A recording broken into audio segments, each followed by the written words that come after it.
वर्षा गायकवाड यांनी काल मुख्यमंत्री एकनाथ शिंदे यांची भेट घेतली। धारावीतील धार्मिक स्थळांवरील कारवाईबाबत गायकवाडांकडून मुख्यमंत्र्यांना निवेदन देण्यात आलं होतं। अतिक्रमणासंदर्भात चौकशी करून पुढील कारवाई करण्याची विनंती केली होती। काल वर्षा गायकवाड यांनी मुख्यमंत्री एकनाथ शिंदे यांना निवेदन दिलं होतं। त्यांची भेट घेऊन सुनील देवरा देखील यावेळी उपस्थित होते।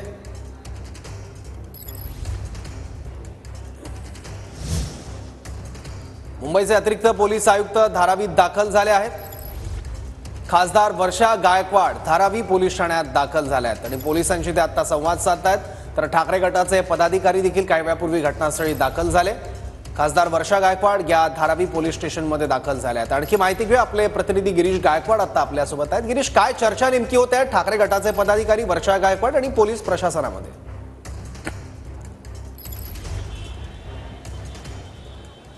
साहेब बोला ना।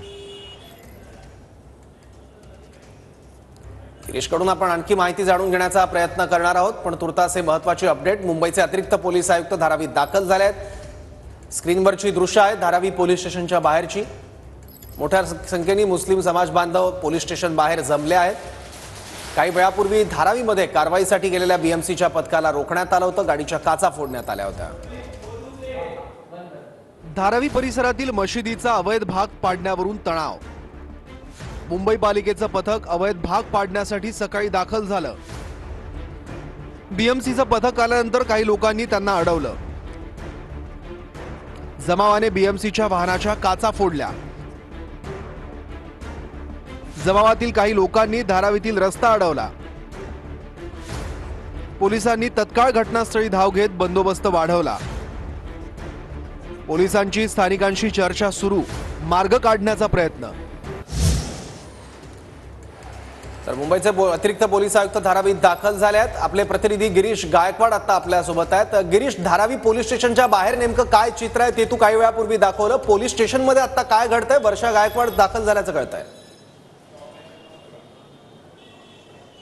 नक्कीच सौरव, आपण पाहतोय की आज सकाळपासून तणावपूर्ण वातावरण या संपूर्ण धारावी परिसरामध्ये आणि ते कशा पद्धतीने निवळता येईल याचा प्रयत्न पोलीस आणि पोलीस प्रशासन आपल्याला करताना पाहायला मिळतंय। वरिष्ठ पातळीवर देखील याबद्दल चर्चा सुरू झालेली। ही सगळी थेट दृश्य आपण पाहतोय, टॉप अँगल व्हिज्युअल आहेत आणि आपण या माध्यमातून दाखवण्याचा प्रयत्न करतोय की नेमकी परिस्थिती काय। धारावी पोलीस ठाणे आपल्याला समोर दिसते आणि त्यासमोर उभा असलेला हा जनसमुदाय सुद्धा आपल्याला पाहायला मिळतंय। धारावीत संतप्त जमावाकडून सध्या गोंधळाची परिस्थिती निर्माण झालेली आहे। एका धार्मिक स्थळाच्या अनधिकृत भाग तोडण्यासाठी मुंबई महानगरपालिकेचं पथक आज सकाळी दाखल झालं होतं आणि याला मनपाचं पथक जाताच या समुदायानं अनधिकृत भाग तोडण्यास विरोध केल्याचा आरोप महानगरपालिकेचे कर्मचारी करतात। यानंतर धारावीत तणावपूर्ण वातावरण निर्माण झालं आणि धारावीत असलेल्या या धार्मिक स्थळाचा अनधिकृत भाग तोडण्यावरून संपूर्ण रस्त्यावर वादावादी पेटली आणि आपण ही सगळी दृश्य पाहतोय की रोड जो आहे तो एक बाजूचा बंद करण्यात आलेला आहे। हळूहळू जी वाहनं आहेत ती सोडली जात आहेत, तर दुसऱ्या बाजूची जी वाहनं आहेत ती सुद्धा आता डायव्हर्ट करताना आपल्याला पाहायला मिळत आहेत। धारावी पोलीस स्टेशनचा जो रस्ता आहे तो इथल्या स्थानिकांनी अडवून ठेवलेला आहे, त्यामुळे धारावी 90 फीट रोड जो लेबर कॅम्प पासून पुढे दादरच्या दिशेने जातो त्या ठिकाणी एक साईडला बॅरिकेटिंग करण्यात आले, तर धारावी 60 फीट रोड पासून 90 फीट रोडकडे येणारा जो रस्ता आहे तो नागरिकांनी अडवून ठेवलेला आहे आणि रस्त्यावर मोठ्या प्रमाणामध्ये नागरिक जे आहेत ते आता येऊ लागलेले आहेत। ठिकठिकाणी सावलीचा आडोसा घेऊन सुद्धा आपल्याला रस्त्याच्या आणि दुकानांच्या बाजूला लोक बसलेली पाहायला मिळतात। दुकानं जी आहेत ती आज बंद ठेवण्यात आलेली आहेत आणि पोलीस ठाण्याला घेराव घातलेला आहे, आम्हाला न्याय द्या। आणि अशा पद्धतीनं जर मुख्यमंत्री एकनाथ शिंदे यांच्याशी बातचीत करून पण महानगरपालिकेचे अधिकारी जर ऐकत नसतील तर मग आम्ही काय करायचं, असा एक संतप्त सवाल जो आहे तो या ठिकाणी या स्थानिक नागरिकांकडून विचारला जातोय।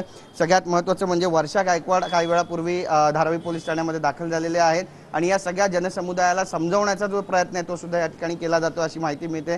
त्यासोबतच पोलिसांकडून हा नेमका वाद कसा मिटवला जाईल आणि महानगरपालिकेच्या अधिकाऱ्यांना सांगून काही यातून तोडगा काढला जाईल का हे पाहणं सुद्धा महत्त्वाचं ठरणार आहे। तणावाची परिस्थिती पाहून वरिष्ठ पोलीस अधिकारी जे आहेत ते सुद्धा आता ग्राउंड झिरोवर दाखल झालेले आहेत। वरिष्ठ अधिकारी घटनास्थळावर दाखल झाले आहेत। कायदा आणि सुव्यवस्थेची परिस्थिती निर्माण होऊ नये यासाठी प्रयत्न केले जात आहेत आणि या प्रकरणी खासदार वर्षा गायकवाड यांनी मुख्यमंत्री एकनाथ शिंदेंची जी काल भेट घेतली होती त्याबाबतचं एक निवेदन जे आहे आणि ट्विटच्या माध्यमातून त्यांनी जी माहिती दिली होती ते सुद्धा पोलिसांना दाखवलेली आहे आणि यानंतर आता पोलिसांची नेमकी भूमिका काय असणार आहे, महानगरपालिकेची भूमिका काय असणार आहे हे पाहणं महत्त्वाचं ठरणार आहे। महबूबे सुबानिया या मशिदीला डिमोलिशनची नोटीस महानगरपालिकेच्या अधिकाऱ्यांकडून आली होती आणि आज सकाळी तोडा कारवाई करणारं जे पथक आहे ते दाखल झालं होतं आणि यानंतर परिस्थिती जी आहे ती तणावपूर्ण निर्माण झाली आणि लोक धारावीतील रस्ता अडून बसले। त्यांची समजूत घालून पोलिसांनी रस्त्याचा एक भाग तर सुरू केलेला आहे, मात्र दुसरा भाग जो आहे तो कधीपर्यंत सुरू होणार आताच्या घडीचा महत्त्वाचा प्रश्न आहे। आपल्याला हॉन्किंग जे बाईक स्वार आहेत आणि